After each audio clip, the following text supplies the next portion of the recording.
శ్రీ మహాగణాధిపతియే నమః. శ్రీ గురుభ్యో నమః. సౌనకాది మహామునులు సూత మహర్షిని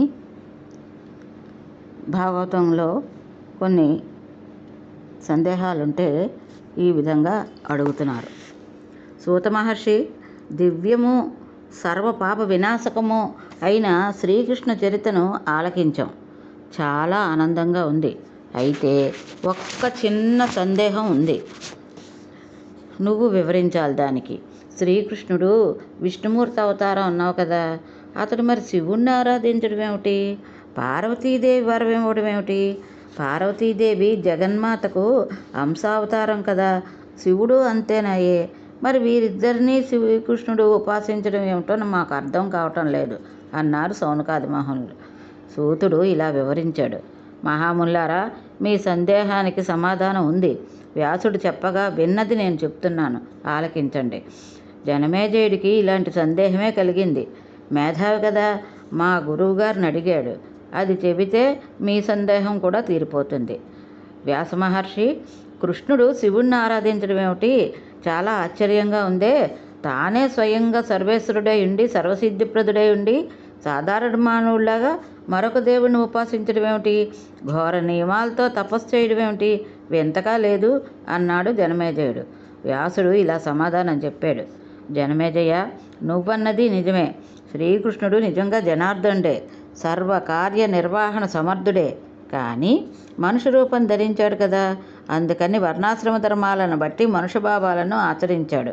పెద్దలను గౌరవించడం, గురువులను పూజించడం, బ్రాహ్మణులను సత్కరించడం, దేవతలను ఆరాధించడం, ఇవి గృహస్థాశ్రమ ధర్మాలు. అలాగే దుఃఖపడవలసినటువంటి విషయాల్లో దుఃఖపడడం, సంతోషించవలసిన సంగతుల్లో సంతోషించడం, రకరకాల అపవాదాలకు తలబొగ్గి బాధపడడం, స్త్రీలతో కామోపభోగాలు అనుభవించడం, సమయానుకూలంగా విజృంభించే అరిషడ్వర్గాలకు లోనవ్వడం, ఇవన్నీ గృహస్థ గుణాలు. గుణమయ శరీరం ధరించి గుణాతీతంగా ఉండడం అసంభవం. సౌబలి శాపం వల్ల యాదవ వినాశనం, బ్రాహ్మణ శాపం వల్ల కృష్ణుడు అవతార సమాప్తి తెలిసి వీటిని తప్పించగలిగాడా? కృష్ణపత్నులను దొంగలు దోచుకున్నారు. అర్జునుడి సన్నిధిలోనే ఉన్నాడు. మహావీరుడు కదా, బాణాలు వేసి సంహరించగలిగాడా? అలాగే ప్రద్యుమ్న అపహరణాన్ని కృష్ణుడు నిరోధించగలిసాడా? అసలు తెలుసుకోగలిగాడా? అంచేత మనం గ్రహించవలసింది ఏమిటంటే, మానుష దేహం ధరించినప్పుడు మానుష లక్షణాలే ఉంటాయి అంతే. కాబట్టి నారాయణుడైనా నారాయణ అంశజుడైనా మానవుడు మానవుడే. శివుణ్ణి ఆరాధించడంలో ఆశ్చర్యం ఏమీ లేదు. ఆ శివుడు సర్వేశ్వరుడు, విష్ణుమూర్తికి కూడా కారణభూతుడు, సుషుప్త స్థాననాథుడు. విష్ణువుకే పూజనీయమైనప్పుడు విశ్వంసదులైన కృష్ణాదులకు పూజనీయులు కావడంలో వింత ఏముంది? అకారం బ్రహ్మస్వరూపం, ఉకారం హరిస్వరూపం, మకారం రుద్రస్వరూపం, మహేశ్వరి అర్ధమాత్ర, ఇది ప్రణవం. వీటిలో ఉత్తరోత్తరం బలీయమని బుధులు నిర్ణయించారు. అంచేత ఆదిపరాశక్తి సర్వోత్కృష్ట, ఇది శాస్త్ర నిర్కర్ష. జగన్మాత అర్ధమాత్రగా అనుచార్యగా ఉన్నప్పటికీ సర్వోత్కృష్టురాలు. తక్కిన త్రిమూర్తుల్లో బ్రహ్మ కన్నా విష్ణువు, విష్ణువు కన్నా శివుడు అధికులు. అంచేత శ్రీకృష్ణుడు శివుడిని అర్చించడంలో సందేహించవలసింది ఏమీ లేదు. జన్మేజయ, వరదానం కోసమని బ్రహ్మదేవుడి ముఖం నుంచి ఆవిర్భవించిన రుద్రుడు మరొకడున్నాడు. ఆ రెండవ రుద్రుడు మూల రుద్రుడి అంశావతారమే. ఇతడే అందరికీ పూజనీయుడని పెద్దలు చెబుతూ ఉంటే ఇక మూల రుద్రుడిని పూజించడం గురించి వేరే చెప్పాలా? ఇంతకీ రుద్రుడికి ఈ ఉత్తమతత్వం ఎలా వచ్చిందంటే దేవీ సాన్నిధ్యం వల్ల. యోగమాయ ప్రభావం వల్ల శ్రీ మహావిష్ణువు ప్రతి యుగంలోనూ అవతారాలు ధరిస్తున్నాడు. ఇందులో విచారించవలసిన అవసరం ఏమీ లేదు. ఆదిపరాశక్తి తన కనుబొమ్మలను కదిలిస్తే చాలు, విశ్వసృజన జరుగుతుంది, రక్షణ జరుగుతుంది, సంహరణం జరుగుతుంది. త్రిమూర్తులకు ఆయా అవతారాలను నియమించేది జగజ్జనియే. సూతికాగృహంగా మారిన కారాగారం నుంచి శ్రీకృష్ణుడు తప్పించి గొల్లపల్లకు చేర్చింది ఎవరు? ద్వారకా నిర్మాణం చేయించింది ఎవరు?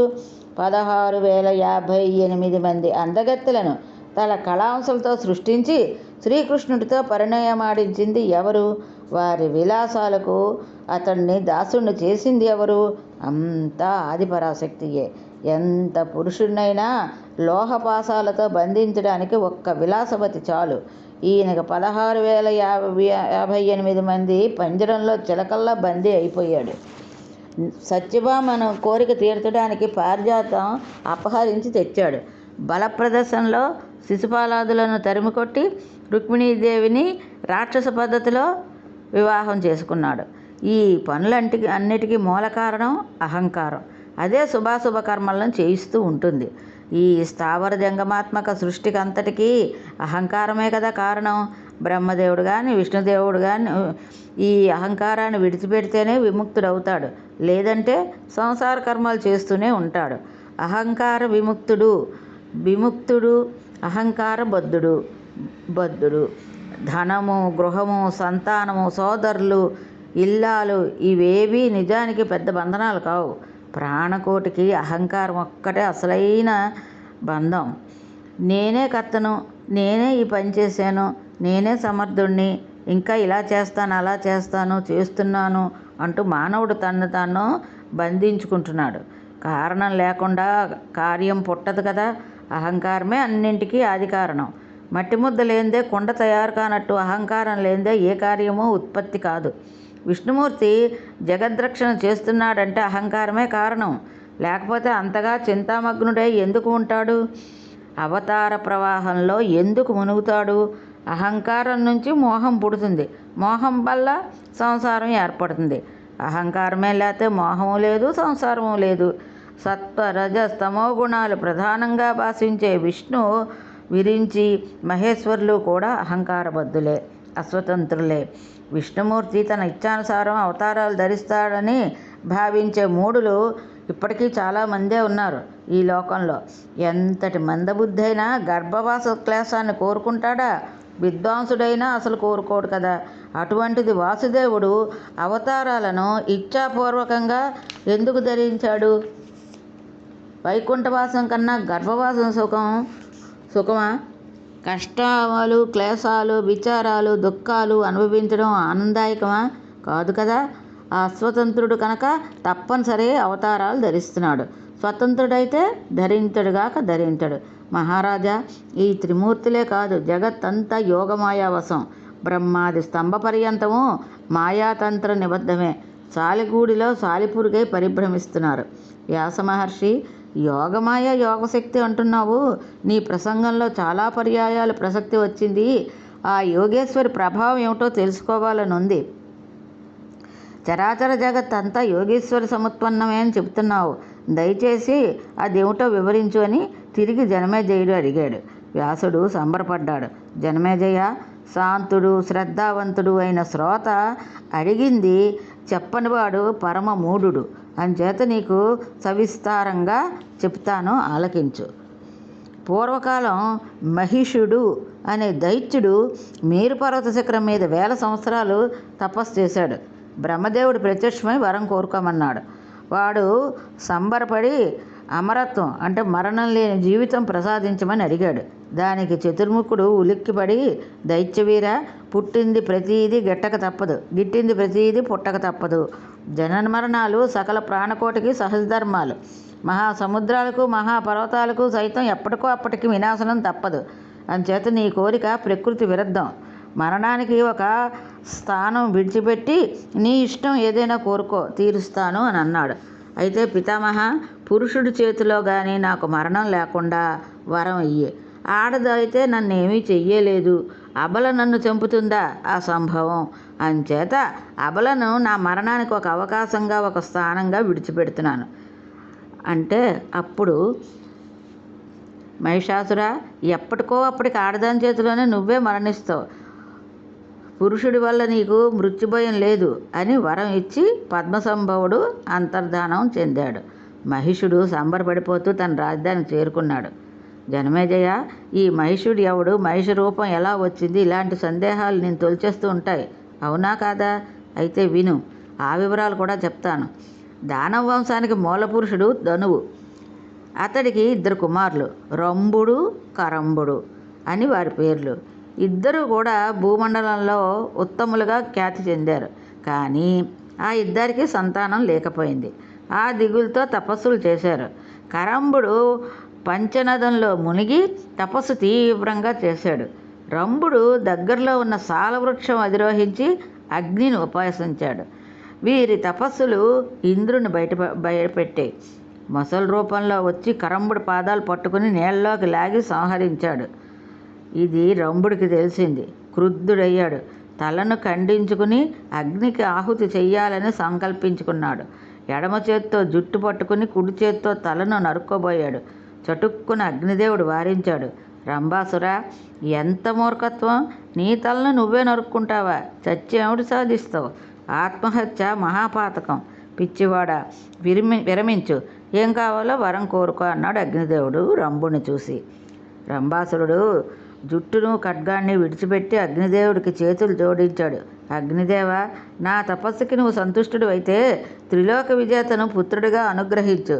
దేవ దానవ మానవులకు అజేయుడు, కామరూపధారి, మహాబలశాలి, సర్వలోక వందితుడు అవ్వాలి. అలాంటి పుత్రుడు కలిగేటట్టుగా వరం ప్రసాదించు అని అభ్యర్థించాడు. అగ్నిదేవుడు అంగీకరించాడు.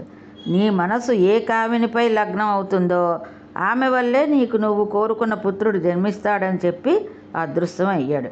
అంటే ఇతని మనసు ఏ కామిని వస్తువు కానీ, ఏ జంతువు కానీ, ఏ మనిషి కానీ ఎవరి మీద కామం కలుగుతుందో ఆ వాళ్ళ వల్ల నీకు కోరుకున్న పుత్రుడు జన్మిస్తాడని అగ్నిదేవుడు వరమిచ్చాడు రంభుడికి.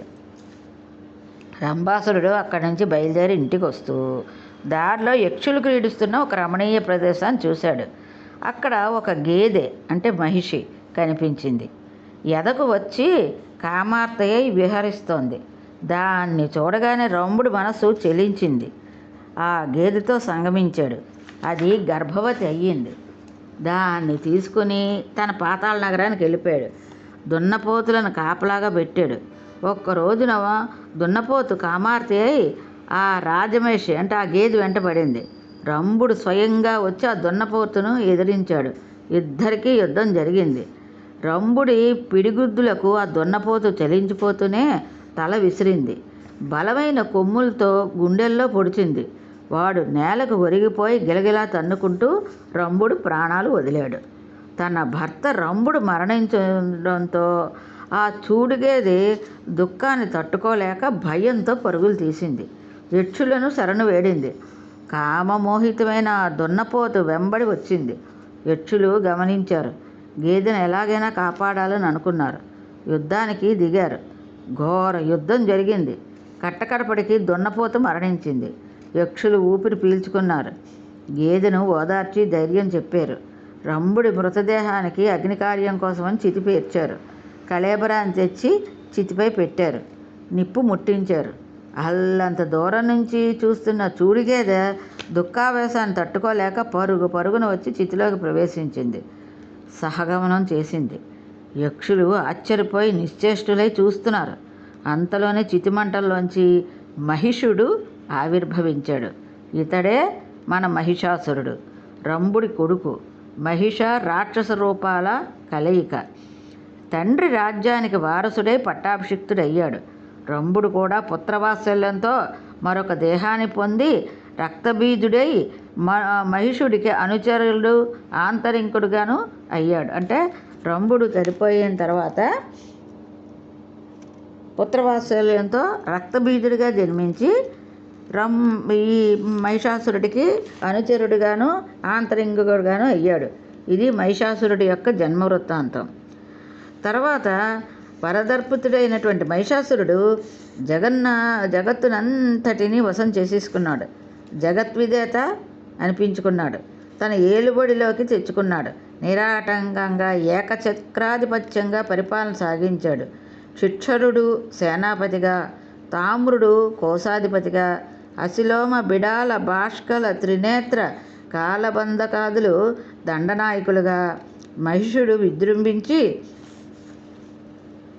భూపాలులందరినీ సామంతులుగా చేసుకుని కప్పాలు కట్టించుకుంటున్నాడు. క్షాత్రధర్మంతో ఎదిరించిన వారిని నిర్దాక్షిణ్యంగా మట్టుబెట్టేస్తున్నాడు. బ్రాహ్మణులందరూ వసూలైపోయారు. యజ్ఞయాగాదుల్లో దేవతలతో పాటు సమానంగా భాగం సమర్పిస్తున్నారు. క్షితిమండలం అంతా స్వాధీనం కావడంతో ఇప్పుడు ఇంక మహిషాసురుడి దృష్టి స్వర్గలోకం మీద పడింది. దాన్ని ఎలాగైనా జయించాలని నిశ్చయించుకున్నాడు. ఇంద్రుడి దగ్గరికి దూతను పంపించాడు. ఇంద్ర, స్వర్గాన్ని విడిచిపెట్టి ఎక్కడికైనా పో, లేదంటే మహిషాసురుడికి సేవలైనా చెయ్యి, అతడు నేను రక్షిస్తాడు. ఇది కాదంటావా, వజ్రాయుధం ధరించి నాతో యుద్ధం చెయ్యి. పూర్వకాలంలో మా దైత్యులు నిన్ను ఎన్నోసార్లు జయించారు. ఓ అహల్యాజారుడా, నీ శక్తి సామర్థ్యాలు మాకు అందరికీ తెలుసు. నీ ఇష్టం, నీ మనసుకి ఏది మంచిది అనిపిస్తే అదే చెయ్యి. స్వర్గం విడిచిపోతావో, యుద్ధమే చేస్తావో, శరణు వేడుకుంటావో నీ ఇష్టం అని ఆ దూత మహిషాసురుడి సందేశాన్ని వినిపించాడు. ఇంద్రుడికి పట్టరానంత కోపం వచ్చింది. నిగ్రహించుకున్నాడు. ముఖానికి చిరునవ్వు పులుముకొని, దూత, మీ మహిషాసురుడి మదగర్వం ఎంతటిదో తెలుసుకున్నాను. రోగానికి చికిత్స చేస్తాను. వాడి వంశాన్ని సమూలంగా నిర్మూలిస్తాను. వెళ్ళి నిర్భయంగా నా మాట చెప్పు. దూతను చంపకూడదన్నారు కనుక నిన్ను వదిలిపెడుతున్నాను. మీ ప్రభువును దండెత్తి రమ్మను. గడ్డి తినే మూర్ఖుడికి, అంటే మహిషి అను కదా, ఇంత కండకావరమా? వాడి కొమ్ములు విరగ్గొట్టి బలమైన ధనస్సు చేయించుకుంటాను. కొమ్ములు వచ్చాయనే కదా విర్రవీగుతున్నాడు. రమ్మను, విరిచేస్తాను, శృంగభంగం చేస్తాను. ఇంట్లో కూర్చుని ఎగరడం కాదు, దేవేంద్రుడితో యుద్ధం ఏమనుకుంటున్నాడో రమ్మను అని ప్రతి సందేశాన్ని పంపించాడు ఇంద్రుడు. ఆ దూత మహిషాసురుడి సన్నిధికి వెళ్ళి సారాంశంగా 2 మాటలు చెప్పాడు. ప్రభు, దేవేంద్రుడు నిన్ను బొత్తిగా లెక్క చేయటం లేదు. తన బలము, తన సైన్యము చాలా గొప్పవని, పరిపూర్ణమని అనుకుంటున్నాడు. ఆ మూర్ఖుడన్న మాటలన్నిటికీ యథాతథంగా ఎలా చెప్పను ప్రభు? భృత్యుడు తన ప్రభువు ఎదుట ఎప్పుడూ ప్రియము, సత్యము పలకాలనే కదా అంటారు. ఇది నీతి. కేవలం ప్రియం చెప్పడం కానీ, పౌరుషం చెప్పడం కానీ సేవకుడికి శుభప్రదం కాదన్నారు. శత్రురాజు విషం కక్కితే భృత్యుడైన దూత మాటలను తెచ్చి యథాతథంగా తన ప్రభు ఎదుట వినిపించగలడా? ఇంద్రుడన్న మాటలు అలాగే చెప్పడానికి నాకు నోరు రావటం లేదు, ధైర్యం చాలటం లేదు. హేతుబద్ధకంగా దూత చెప్పిన మాటలకు మహిషాసురుడు మండిపడ్డాడు. దైత్యవీరులందరినీ పిలిపించాడు. తోక పైకెత్తి మూత్ర విసర్జన చేశాడు. అందరికీ వినిపించేటట్టుగా అరిచాడు. దైత్యవీరులారా, ఇంద్రుడు మనతో యుద్ధం కోరుకుంటున్నాడు. సన్నిధులవ్వండి. ఆ సురాధముని జయించాలి. ఈ సృష్టిలో నన్ను ఎదిరించి నిలబడగలిగిన వీరుడెవ్వడు? 1000 మంది ఇంద్రులైనా నాకు సాటి రారు. నిర్భయంగా ఒంటి చేత్తో సంహరించేస్తాను.